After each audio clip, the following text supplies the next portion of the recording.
আর আমি যেটা বলতে চাই, আমাকে বহিষ্কার করে লাভ কি? আমি তো বহিষ্কার হব না, আমি আজীবন বিএনপি করব। দল বহিষ্কার করেছে, আপনাকে আমরা বলেছিলাম যে আপনি আমাদের ছেড়ে চলে যান নাই, আমরাও আপনাকে ছেড়ে চলে যাব না ইনশাল্লাহ। 12 তারিখে যে প্রার্থীর কারণে আপনাকে বহিষ্কার করা হয়েছে, 12 তারিখে ইনশাল্লাহ সদরের জনগণ ব্যালট বিপ্লবের মধ্যে তাকেই বহিষ্কার করবে ইনশাল্লাহ। জানেন যে গত 3 দিন যাবৎ আমার নেতা কর্মীদেরকে হুমকি দেওয়া হচ্ছে। গতকালকেও আমি দেখলাম যে আমাদের সদর থানা বিএনপির সহসভাপতি মামুন সরকারকে জোর করে ধরে নিয়ে একজন প্রার্থী তার সাথে ছবি তুলে ফেসবুকে ছেড়ে দিয়েছে। এরকম সামনে আরো ঘটনা ঘটবে। তারা আমাকে বলছে যে ভাই, আমাদেরকে জোর করে পুলিশের ভয় দেখিয়ে, পদের লোভ দেখিয়ে, পদের ভয় দেখিয়ে আমাদেরকে জোর করে নিচ্ছে, কিন্তু আমরা সর্বশেষ ভোটটা আপনাকেই দেব। তার কারণ আপনাকেই টাঙ্গাইলের জনগণ জানে, আপনিই বিএনপি করেন, আপনিই বিএনপির ফরাক। আর আমি যেটা বলতে চাই, আমাকে বহিষ্কার করে লাভ কি? আমি তো বহিষ্কার হব না, আমি আজীবন বিএনপি করব।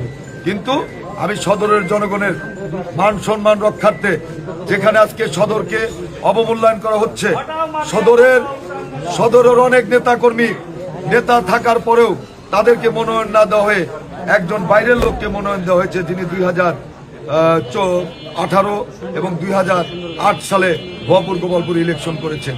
এইটাই সদরের জনগণ আমাকে বলেছিল যে আপনি আমাদের সন্তান হিসাবে ইলেকশন করবেন।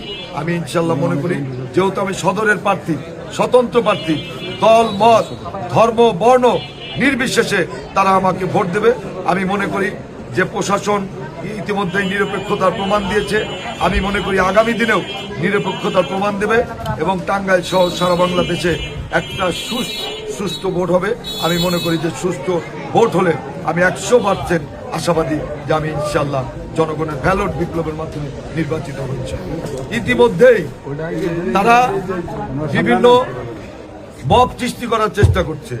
আমি এক জায়গায় ওয়ার্কে গেছিলাম, সেই জায়গায় আওয়ামী লীগের যারা বিভিন্ন দিনে বৈষম্য বিরোধী ছাত্র আন্দোলনের আসামি, আওয়ামী লীগের ক্যাডার, তাদেরকে নিয়ে একজন প্রার্থী, তাদের দিয়ে মব সৃষ্টি করা হয়েছে।